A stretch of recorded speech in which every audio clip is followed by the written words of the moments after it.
پھر حوریہ نے انہیں ساری بات بتا دی، جسے سن کر وہ مسکرانے لگے۔ اس کے مسکرانے پر وہ سر جھکا گئی تو وہ اسے الوداع کہتے ایئرپورٹ کی طرف چلے۔ مجھے کوئی بات نہیں بتانی، آپ رہیں وہیں پر، بس کام کام کام، اپنی بیٹی کی کوئی پرواہ نہیں۔ یہ کہہ کر اکیلے بوریت کا شکار ہو گئی۔ جائیں، مجھے آپ سے بات نہیں کرنی، یہ کہہ کر اس نے کال کاٹ دی۔ جیلانی صاحب نے اس کی حرکت اور باتوں پر قہقہ لگایا۔ اپنے پیچھے آتی جیلانی صاحب کی آواز سن کر وہ مڑی اور دیکھا وہ وہیں تھے۔ حوریہ نے خوشی سے آگے بڑھ کر انہیں ہگ کیا، پھر ان سے الگ ہوتے ناراضگی کا اظہار کرتے ہوئے بولی، آپ کتنا مجھے تنگ کرتے ہیں، میں نے کتنا مس کیا آپ کو، آپ بھی کیان کی طرح ہیں جنہیں بس مجھے تنگ کرنے میں مزہ آتا ہے۔ بے دھیانی میں وہ کیان کا ذکر کر گئی، اسے خود بھی پتہ نہیں چلا۔ کیان کے ذکر پر جیلانی صاحب نے چونک کر اسے دیکھا اور پھر نظر انداز کرتے بات بدلتے ہوئے بولے، میں اپنی بیٹی کے لیے بہت ساری شاپنگ کر کے لایا ہوں، وہ سب لایا ہوں جو میری شہزادی بیٹی کو پسند ہے۔ وہ الیاس نے بھی تمہاری پسند کی بہت ساری چیزیں بھیجی ہیں، دیکھو سب، بتاؤ تمہیں پسند آیا کہ نہیں۔ ان کی بات پر وہ پرجوش لہجے میں بولی، آپ پاپا سے ملیں، کیسے ہیں وہ، مما کیسی ہیں، تمہارے بغیر وہ کیسے ہو سکتے ہیں، دونوں تمہیں بہت یاد کرتے ہیں۔ الیاس تو آنا چاہتا تھا تم سے ملنے، کیان نے ہر جگہ اپنے آدمی لگائے ہیں تمہیں ڈھونڈنے کے لیے، اسی لیے وہ چاہ کر بھی نہیں آ سکتا، اور حلیمہ ہر وقت تمہیں یاد کر کے روتی رہتی ہے، کم سے کم اسے یہ تو بتاؤ کہ تم ٹھیک ہو۔ ماموں مما کی باتیں میرے دل پر گہرے زخم چھوڑ چکی ہیں، جنہیں بھرنے میں تھوڑا وقت لگے گا، اور مجھے دیکھ کر انہیں وہ سب ظلم اور اذیت یاد آ جاتی ہے جو ان پر گزری، میں مزید ان کے دکھوں کی وجہ نہیں بننا چاہتی۔ اس نے افسردگی سے کہنے پر وہ خاموش ہو گئے، پھر وہ خود کو سنبھالتے ہوئے مسکرا کر بولی، ماموں جا کر فریش ہوں، پھر کھانا کھا لیں، بعد میں سب دیکھ لوں گی۔ جب حوریہ نے بات بدلی تو وہ بھی اس کی بات مانتے ہوئے وہاں سے جانے لگے۔ کچھ یاد آنے پر جاتے جاتے پلٹ کے بولے، بیٹا تم سے کوئی ضروری بات کرنی ہے مجھے، اتنی دیر بعد اپنی بیٹی کے ساتھ ناشتہ کرنے کا موقع ملا ہے تو اکیلے کیسے کر لیتا، تم بھی تو لیٹ ہو جاؤ گی نہ، تو ساتھ ہی چلتے ہیں۔ اس نے پیار سے کہنے پر وہ سر جھکا کر شرمندے لہجے میں بولی، ماموں میں 2 ہفتوں سے آفس لیٹ جا رہی ہوں، پھر اب واپس بھی وقت سے آ جاتی ہوں، اور جب آپ آفس جائیں تو سب میرے لیٹ آنے پر اور جلدی جانے کی شکایت کریں گے۔ آئی ایم سوری ماموں۔ بیٹا کوئی بات نہیں، ضرور اس کے پیچھے کوئی نہ کوئی وجہ ہوگی، اگر نہیں بھی ہے تو کوئی فرق نہیں پڑتا، ہم کو بھی فالو کرنا ضروری ہے، پر تمہارے معاملے میں ایسا نہیں ہے، تمہیں ہر بات کی اجازت ہے، اگر وہ لوگ بات کریں گے تو انہیں ہینڈل کر لوں گا، تم بے فکر ہو کر ناشتہ کرو۔ وہ اسے پریشان دیکھ کر مسکراتے ہوئے اطمینان سے بولے۔ ان کے کہنے پر اس نے ناشتے کی پلیٹ کی طرف ہاتھ بڑھایا، جیسے ہی اس نے ٹوسٹ منہ میں رکھا اس کا جی متلانے لگا، وہ منہ پر ہاتھ رکھ کے واش روم کی طرف بھاگی۔ جیلانی صاحب بھی پریشانی سے اس کے پیچھے آئے تو وہ واش روم میں کیا کر رہی تھی۔ جیلانی صاحب اس کے روم میں رک گئے، جب وہ منہ دھو کر باہر آئی جیلانی صاحب نے اس پر غور کیا، اس کا رنگ زرد ہو رہا تھا، وہ نڈال سی ہو کر بیڈ پر بیٹھ گئی تو انہوں نے فکر مندی سے پوچھا، کیا ہوا بیٹا، تم ٹھیک نہیں لگ رہی۔ میں ٹھیک ہوں ماموں، بس کچھ کھانے لگتی ہوں تو طبیعت ایسے ہو جاتی ہے۔ ان کی بات پر انہیں یاد آیا اس نے رات کو بھی کچھ نہیں کھایا تھا، اور اس نے کہا وہ کھانا کھا چکی ہے۔ انہیں یہ بھی سمجھ آ گیا وہ اتنے دنوں سے کیوں لیٹ جا رہی تھی، وہ جلدی واپس آ جاتی تھی۔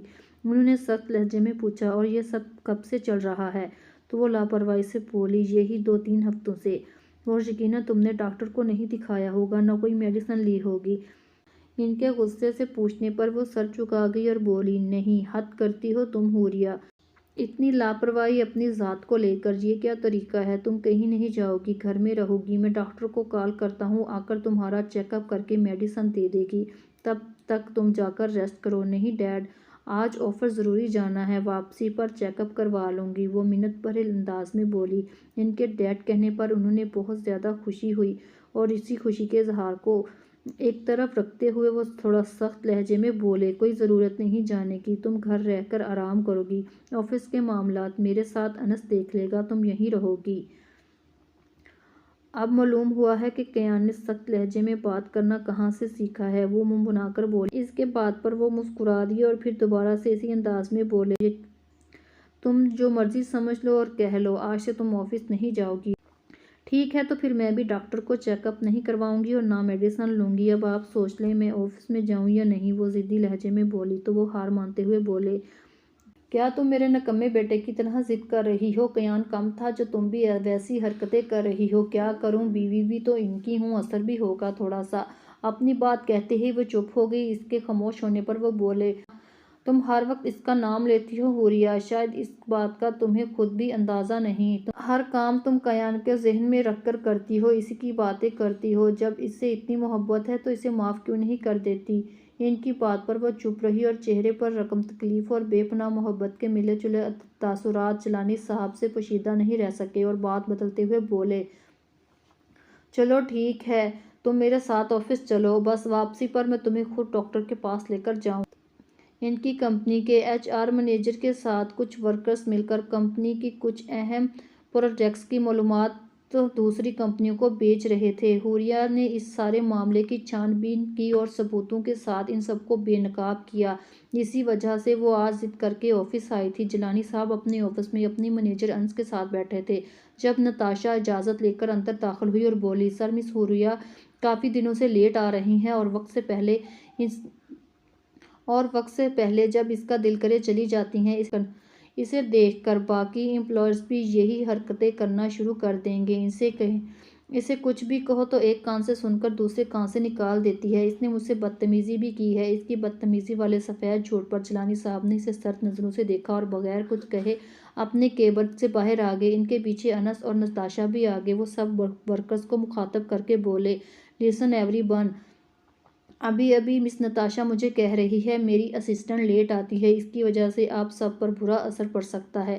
میں نے ایک الگ حیثیت سے اور کچھ وجوہات کی بنا پر اسے خود لیٹ آنے کی پرمیشن دی ہے، تو دوبارہ آپ میں سے کوئی بھی اس کے بارے میں کوئی بھی بات کرتا ہوا نظر نہ آئے۔ اپنی بات مکمل کر کے وہ حوریہ سے مخاطب ہوئے جو سر جھکائے اپنے ڈیسک کے پاس کھڑی تھی۔ حور بیٹا، آپ میرے آفس میں آئیں۔ پھر وہ اپنے آفس میں چلے گئے اور جاتے ہوئے انس کو بھی اپنے پیچھے آنے کا اشارہ کیا، جبکہ نتاشا خفت زدہ چہرہ لیے وہاں سے چلی گئی۔ اس کے دل میں حوریہ کے لیے نفرت مزید بڑھ گئی۔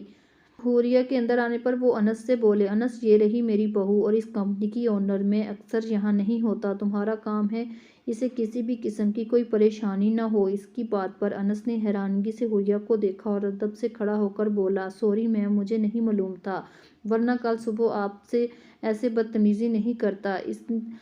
انس نے فوراً اپنے کل والے معاملے کی معافی مانگی۔ جب وہ لیٹ آئی تھی تو نتاشا کی باتوں میں آ کر اس نے حوریہ سے بدتمیزی بھی کی تھی اور انسلٹ بھی، جو اب سے وہ اسے نہیں نکال سکتا تھا۔ یہ حق صرف کمپنی کے مالک کے پاس تھا۔ حوریہ مسکرا کر بولی، کوئی بات نہیں، وہ آپ کا کام تھا، مجھے برا نہیں لگا، بس اس بات کا دھیان رکھیں کبھی بھی کسی کی باتوں میں نہ آئیں، اپنے فیصلوں کا اختیار اپنے پاس رکھیں۔ اس کی بات پر وہ شرمندگی سے سر جھکا گیا اور جیلانی صاحب نے فخر سے اپنی بہو کو دیکھا۔ وہ چند قدم چل کر آگے آئی تو اچانک اس کی آنکھوں کے سامنے اندھیرا چھانے لگا۔ گرنے سے بچنے کے لیے اس نے کرسی کا سہارا لیا، جہاں جیلانی صاحب فوراً اس کی طرف بڑھے۔ حوریہ، جیلانی صاحب نے اسے سہارا دے کر صوفے پہ بٹھایا اور فکرمندی سے بولے، تمہیں کہا بھی تھا گھر پہ رہ کر آرام کرو، تم میری نہیں سنتی۔ وہ انس سے مخاطب ہوئے، انس ڈاکٹر کو کال کرو اور یہاں بلاؤ۔ انس بولا، سر جتنا وقت ڈاکٹر کو یہاں آنے میں لگے گا اتنے وقت میں میڈم کو ہم وہاں لے جاتے ہیں۔ حوریہ بیٹا دیکھو میری طرف، ہمت کرو اور میرا ہاتھ پکڑ کر نیچے گاڑی تک چلو گی۔ اس کے پوچھنے پر اس نے اس بات میں سر ہلایا۔ وہ اسے سہارا دے کر گاڑی تک لائے اور ہاسپٹل لے گئے۔ وہاں ڈاکٹر نے اس کے چیک اپ کیا اور کچھ ٹیسٹ وغیرہ کر کے حوریہ کو اچھے طریقے سے سب سمجھا کر انہوں نے جیلانی صاحب کو اپنے کمرے میں بلایا تو وہ تھوڑا پریشان ہو گئے۔ فکرمندہ لہجے میں ڈاکٹر مدیحہ سے پوچھا، کیا ہوا ڈاکٹر میری بہو کو، وہ ٹھیک تو ہے نا؟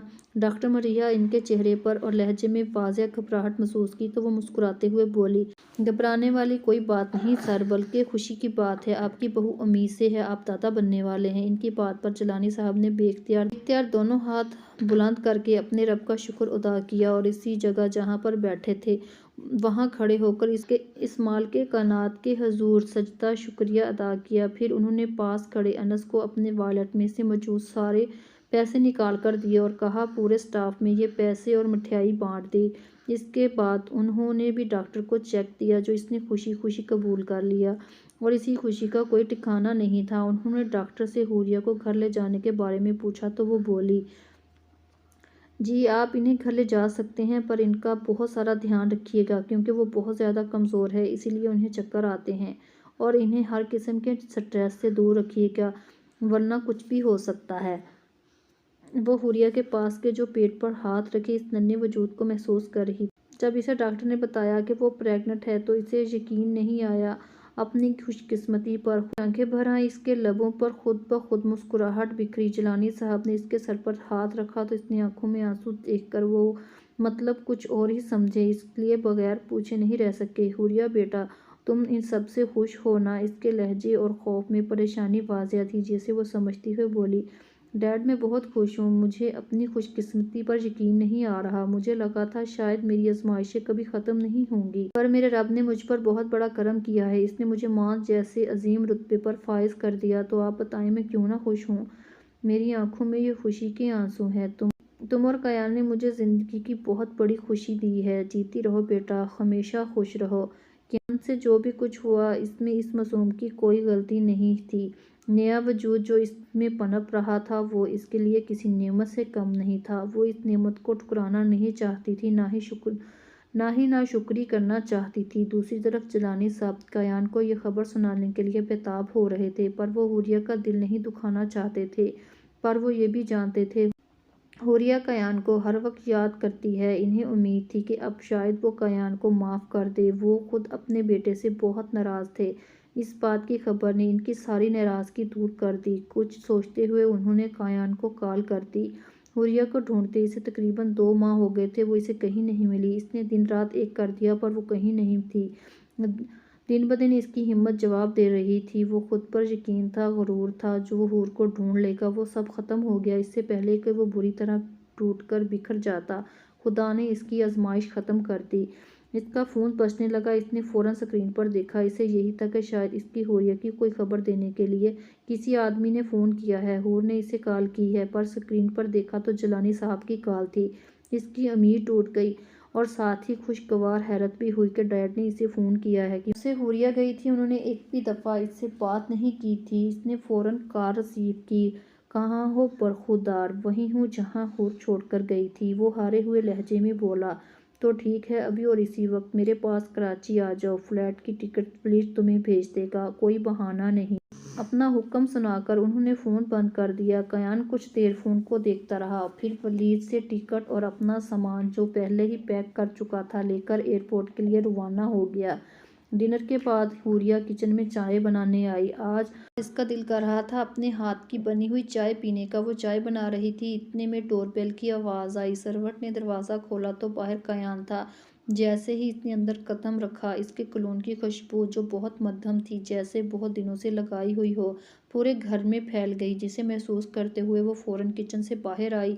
اس کا شک صحیح ثابت ہوا، وہ کیان ہی تھا۔ بڑھی ہوئی شیپ، اس کے ساحر آنکھوں میں کرب ویرانی جو اس کے دن رات جاگنے کا پتہ دے رہی تھی۔ اس کے بال بے ترتیبی سے ماتھے پر بکھرے ہوئے تھے، شکن آلودہ کپڑے۔ وہ کہیں سے بھی کیان نہیں لگ رہا تھا جسے وہ جانتی تھی۔ اسے بڑی شدت سے اپنی غلطی کا احساس ہوا۔ وہ کچن کی دیوار کی اوڑ میں چھپ کر اسے دیکھنے لگی۔ کیان کو اس حالت میں دیکھ کر اس کی آنکھوں میں آنسو تیرنے لگے۔ دوسری طرف جیلانی صاحب کا دل بھی کٹ کے رہ گیا۔ وہ اس کی طرف بڑھے اور گلے سے لگ کر بچوں کی طرح رونے لگے۔ پہلی دفعہ کیان کی آنکھوں میں آنسو دیکھے تھے۔ حوریہ اسے ایسے رونے سے تڑپنے لگی۔ ڈیڈ، میں نے اسے کھو دیا ہمیشہ کے لیے۔ میں نے بہت ڈھونڈا پر وہ نہیں ملی، میں ہار گیا۔ ڈیڈ، میں اپنی غلطی کی وجہ سے اپنی حوریہ کو کھو دیا۔ میں پل پل مر رہا ہوں اس کے بغیر۔ وہ پتہ نہیں کہاں ہوگی، کس حال میں ہوگی۔ وہ مجھے واپس لا دے ڈیڈ، وہ میری حوریہ مجھے لا دیں۔ آپ نے میری ہر خواہش پوری کی، میری ہر ضد پوری کی، اب بھی حوریہ لا دیں اور مجھے کچھ بھی نہیں چاہیے ڈیڈ۔ میں ہاتھ جوڑ کر اس سے معافی مانگ لوں گا، مجھے اس سے ملنا ہے ایک بار، میں اسے منا لوں گا ڈیڈ۔ اسے کہیں وہ واپس آ جائے، میں نہیں رہ سکتا اس کے بغیر۔ وہ اسے کیسے چھوڑ کر جا سکتی ہے، کیسے مجھ سے دور رہ سکتی ہے؟ پلیز ڈیڈ، مجھے یا تو حوریہ لا دیں یا مجھے مار دیں۔ کیان کے آنسو، اس کے الفاظ اس کے دل پر کسی خنجر کی طرح وار کر رہے تھے۔ جیلانی صاحب نے اسے سنبھالا اور اسے کمرے میں لے گئے۔ وہ کتنی دیر اس کے پاس بیٹھے رہے، اسے سلا کر دکھی دل کے ساتھ اپنے کمرے میں چلے گئے، پر نیند ان کی آنکھوں سے کوسوں دور تھی۔ رات کے آخری پہر، اپنے دل کے ہاتھوں مجبور ہو کر وہ کیان کے کمرے میں گئی۔ وہ کتنی دیر اپنی نم آنکھوں سے اسے دیکھتی رہی اور پھر بولی، میں نے آپ کو معاف کیا کیان، ہر بات کے لیے معاف کیا۔ یہ کہہ کر اس نے کیان کی پیشانی پر اپنے کانپتے لبوں سے بوسہ دیا اور اپنے کمرے میں آ کر سونے کے لیے لیٹ گئی۔ کیان جو نیند میں تھا، اسے اپنی حور کا لمس محسوس ہوا۔ وہ اٹھ گیا پر وہاں کوئی نہیں تھا۔ اس کا دل بے چین ہونے لگا۔ اپنے کمرے سے اٹھ کر باہر گیا۔ اس کا ارادہ لان میں جانے کا تھا۔ جیلانی صاحب کے کمرے کی لائٹ آن دیکھ کر وہ ان کے کمرے میں گیا تو وہ جاگ رہے تھے۔ اس نے فکر مندی سے پوچھا، ڈیڈ آپ سوئے کیوں نہیں؟ وہ آنکھوں میں نمی لیے گویا ہوئے، جس باپ کا اکلوتا بیٹا اس حالت میں ہو، وہ باپ کیسے سو سکتا ہے؟ اس باپ کو کیسے قرار آ سکتا ہے جب اس کا بیٹا تکلیف میں ہو؟ کیان نے انہیں گلے لگا لیا، ان کے ساتھ ہی سو گیا۔ اس کے دل میں طے کر لیا، اپنے ڈیڈ کے لیے وہ خود کو سنبھال لے گا۔ صبح اٹھ کر اس نے سب سے پہلے اپنی حالت سدھاری اور پھر آفس کے لیے نکل گیا۔ حوریہ اٹھی تو صبح کے 11 بج رہے تھے۔ وہ آفس سے کافی لیٹ ہو گئی۔ وہ جلدی سے شاور لے کر ریڈی ہوئی۔ اس نے بلیک کلر کا ٹاپ، اس کے ساتھ بلیک ہی جین اور یلو جوگر پہنے۔ اس کے ٹاپ کا بیک گلا تھوڑا ڈیپ تھا، جسے کور کرنے کے لیے اس نے اپنے بال کھلے چھوڑ دیے۔ اپنے آپ کو آئینے میں دیکھ کر وہ نیچے آ گئی، جہاں مکمل خاموشی کا راج تھا۔ اس نے ملازمہ سے پوچھا، صاحب کہاں ہیں تمہارے؟ ملازمہ کو یہی لگا کہ وہ کیان کے بارے میں پوچھ رہی ہے تو وہ بولی، جی وہ تو آفس چلے گئے۔ حوریہ کو لگا وہ جیلانی صاحب کے بارے میں بات کر رہی ہے تو وہ بولی، ان کا بھی مجھے پتہ ہے، وہ وقت کے بہت پابند ہیں، میں دوسرے صاحب کی بات کر رہی ہوں۔ جی وہ تو سو رہے ہیں۔ ٹھیک ہے تم جاؤ اپنا کام کرو۔ پھر وہ آفس چلی گئی۔ دوسری طرف کیان کو آفس میں دیکھ کر نتاشا بہت خوش ہوئی۔ وہ شروع سے ہی اسے پانا چاہتی تھی، پر کیان نے کبھی اس پر توجہ نہیں دی تھی۔ وہ مصروف سے انداز میں نتاشا سے بولا، نتاشا سارے اکاؤنٹس کی ڈیٹیلز اور پروگریس رپورٹ لے کر میرے آفس میں آؤ ابھی۔ وہ جانے لگا تو نتاشا اپنا گلا صاف کرتے ہوئے بولی، سر وہ ساری فائل تو سر کی اسسٹنٹ کے پاس ہے، وہ ابھی تک آئی نہیں۔ اس کی بات پر اسے غصہ آیا اور سختی سے بولا، ساری فائل اس کے پاس کیا کر رہی ہیں اور کب تک آئے گی وہ؟ سر وہ اپنی مرضی سے آتی ہے اور اپنی مرضی سے جاتی ہے، اس کا نہ آنے کا کوئی وقت مقرر ہے اور نہ جانے کا، جب دل کرتا ہے آفس آ جاتی ہے۔ اس کی بات پر اسے مزید غصہ آیا۔ سر وہ بڑے صاحب نے دی ہے، ان کی وجہ سے اسے کچھ نہیں کہہ سکتے۔ نتاشا اپنی نفرت اگلتے ہوئے بولی تو کیان نے کہا، ٹھیک ہے جب آتی ہے تو اسے میرے پاس بھیج دو۔ وہ خوشی خوشی باہر گئی۔ آخر اسے موقع مل گیا حور کی انسلٹ کروانے کا۔ حوریہ اپنے آفس آئی تو 12 بج گئے تھے۔ نتاشا فوراً کیان کے پاس گئی۔ کیان اپنے کیبن کی جگہ اپنے ڈیڈ کی کیبن میں بیٹھا تھا۔ اپنا کیبن وہ کم ہی استعمال کرتا تھا۔ اجازت لے کر وہ اندر داخل ہوئی۔ کیان چیئر کا رخ موڑتے ہوئے فائل ہاتھ میں لیے بیٹھا تھا۔ کیان کی پیٹھ دروازے کی طرف تھی۔ نتاشا بولی، سر وہ اسسٹنٹ آ گئی ہیں، آپ کہیں تو اسے اندر بھیج دوں؟ اس کی بات کیان نے اپنے ہاتھ پر بندھی گھڑی پر وقت دیکھا تو 12 بج رہے تھے۔ اسے بہت غصہ آیا۔ وہ سرد لہجے میں بولا، ٹھیک ہے بھیجو اسے اندر، میں اس سے خود بات کر لیتا ہوں۔ ڈیڈ نے اپنے ورکرز کو کچھ زیادہ ہی سر چڑھایا ہوا ہے، پہلے انس اور اب یہ۔ وہ باہر آئی اور حوریہ سے بولی، تمہیں سر اپنے کیبن میں بلا رہے ہیں ابھی۔ اس کے لہجے اور انداز میں کچھ ایسا تھا جس پر وہ ٹھٹکی پر نظر انداز کر کے بغیر دستخط دیے آفس میں آ گئی اور بولی، جی آپ نے بلایا ڈیڈ؟ اندر آ کر اسے کیان کے کولون کی خوشبو اس کے پورے کیبن میں محسوس ہوئی۔ اسے ایک پل نہیں لگا سمجھنے میں۔ چیئر گھمائے بیٹھا شخص کوئی اور نہیں کیان ہے۔ جب تک اسے یہ بات سمجھ آئی تب تک کیان اپنی چیئر کا رخ اس کی طرف کر چکا تھا۔ حوریہ کے پاؤں اپنی جگہ سے ہلنے پر انکاری تھے۔ دوسری طرف کیان جو حوریہ کے خیالات میں اس قدر گم تھا، اس نے حوریہ کی آواز پر دھیان نہیں دیا۔ اس کے اس طرح بغیر دستخط اندر آ کر اسے مخاطب کرنے پر وہ غصے سے اپنی چیئر کا رخ اس کی طرف کیے فائل زور سے ٹیبل پر پٹکتے ہوئے بولا، مینرز نہیں ہیں اندر آنے سے پہلے کے؟ حوریہ کو اپنے روبرو کھڑا دیکھ کر اس کی بات اپنے منہ میں رہ گئی۔ اس نے 2 دفعہ اپنی آنکھیں بند کر کے کھولی، اسے اس بات کا یقین کرنے کے لیے کوئی اور نہیں وہ کوئی حسین خواب تو نہیں دیکھ رہا۔ جب آنکھیں بند کر کے کھولنے پر بھی وہ غائب نہیں ہوئی تو وہ حیرت اور بے یقینی کے ملے جلے لہجے میں بولا، حور؟ وہ فوراً اس کے پاس گیا، اسے اپنے گلے لگایا، پھر اس نے اس کے چہرے کے ہر نقش کو دیوانہ وار چومنے کے بعد دوبارہ اسے مضبوطی سے اپنی بازو میں گھیرے میں قید کر لیا، جیسے اسے اس بات کا ڈر ہو کہ وہ کہیں چھوڑے گا تو وہ غائب تو نہیں ہو جائے گی۔ کتنی دیر اس نے حور کو اپنی باہوں کے اثار میں رکھا، پھر اس کے سینے سے لگی اس کی دھڑکنوں کو سنتی رہی۔ اسے اپنے دل و دماغ کو سکون اترتا ہوا محسوس ہوا۔ کیان کے ہاتھ اس کی کمر پر تھے۔ جب اسے اس بات کا احساس ہوا تو وہ فوراً کیان سے الگ ہو کر وہاں سے جانے لگی، پر کیان نے اس کا ہاتھ پکڑ کر اسے روک لیا اور دونوں ہاتھ جوڑ کر گھٹنوں کے بل زمین پر بیٹھ گیا۔ حور پلیز مجھے معاف کر دو، اس سزا سے آزاد کر دو، میں پاگل ہو جاؤں گا۔ تمہیں کھونے کا احساس بہت جان لیوا ہے میرے لیے، میں اپنے کیے پر شرمندہ ہوں، مجھے معاف کر دو پلیز۔ کیان کو ایسے دیکھ کر اسے بہت بڑا شاک لگا۔ حوریہ اسے شاک کے مارے کچھ بولا ہی نہیں گیا۔ جو انسان کبھی کسی کے آگے نہیں جھکا، آج وہ اس کے سامنے یوں بیٹھا معافی مانگ رہا تھا۔ اس کا دماغ معاف ہو گیا۔ وہ بے یقینی سے کیان کو بیٹھے دیکھ رہی تھی۔ ایسا لگ رہا تھا کوئی اس پر کوڑے برسا رہا ہے۔ اس کی ٹانگیں کانپنے لگی تھیں۔ وہ کیان کو روکنا چاہتی تھی، اسے اٹھانا چاہتی تھی، اسے بتانا چاہتی تھی اس نے اسے معاف کر دیا، پر اس سے بولا نہیں جا رہا تھا، اپنی جگہ سے ہلنا نہیں جا رہا تھا۔ اس سے پہلے کہ وہ کچھ اور کہتا، جیلانی صاحب کیبن میں داخل ہوئے اور کیان کو ایسے دیکھ کر وہ حیران رہ گئے۔ پھر اپنی حالت پر قابو پاتے حوریہ کی حالت کو مد نظر رکھتے ہوئے بولے، کیان یہ کیا کر رہے ہو؟ اٹھو فرش سے۔ نہیں ڈیڈ، مجھے حور سے معافی مانگنے دیں، وہ اسی انداز میں بیٹھے ہوئے بولا۔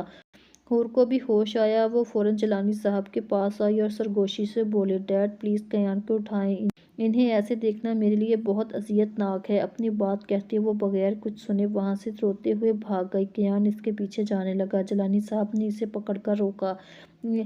اسے ایسے آفس سے روتا نکلتا دیکھ کر نتاشا کو خوشی ہوئی، جبکہ باقی سب پریشان ہو گئے۔ وہ کسی کو کچھ کہے بنا گھر آ گئی۔ جیلانی صاحب نے کیان کو صوفے پر بٹھایا اور بولے، کیان تم حور کے سامنے ایسا برتاؤ کر کے اسے اذیت دے رہے ہو۔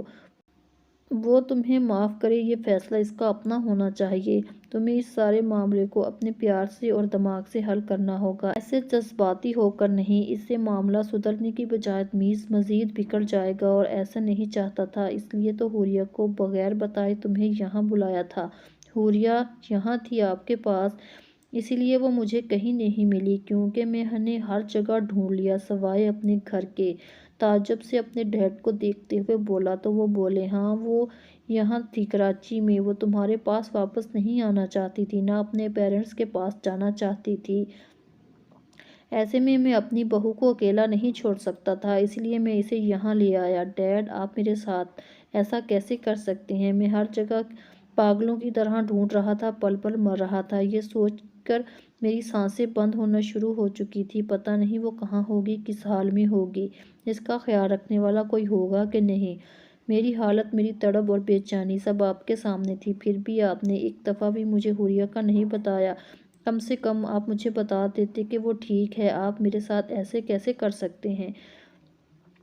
وہ غصے اور بے بسی کے ملے جلے لہجے میں بولا تو جیلانی صاحب بھی تائش سے بولے، ویسے ہی کیا جیسا تم نے اس معصوم کے ساتھ کیا۔ اگر اس وقت میں بھی اس کا ساتھ نہ دیتا تو وہ آج تمہارے سامنے زندہ نہیں کھڑی ہوتی۔ میرے لیے تم سے زیادہ اہم وہ ہے، باپ مانتی ہے مجھے وہ اپنا، میں کیسے اس کا ساتھ نہیں دیتا۔ ان سب سے نکلنے کے لیے وقت چاہیے تھا، جب مجھے لگا سب ٹھیک ہو جائے گا تو میں نے تمہیں بلا لیا۔ ویسے بھی جو تم نے کیا اس کی سزا بھگتنا ضروری تھا۔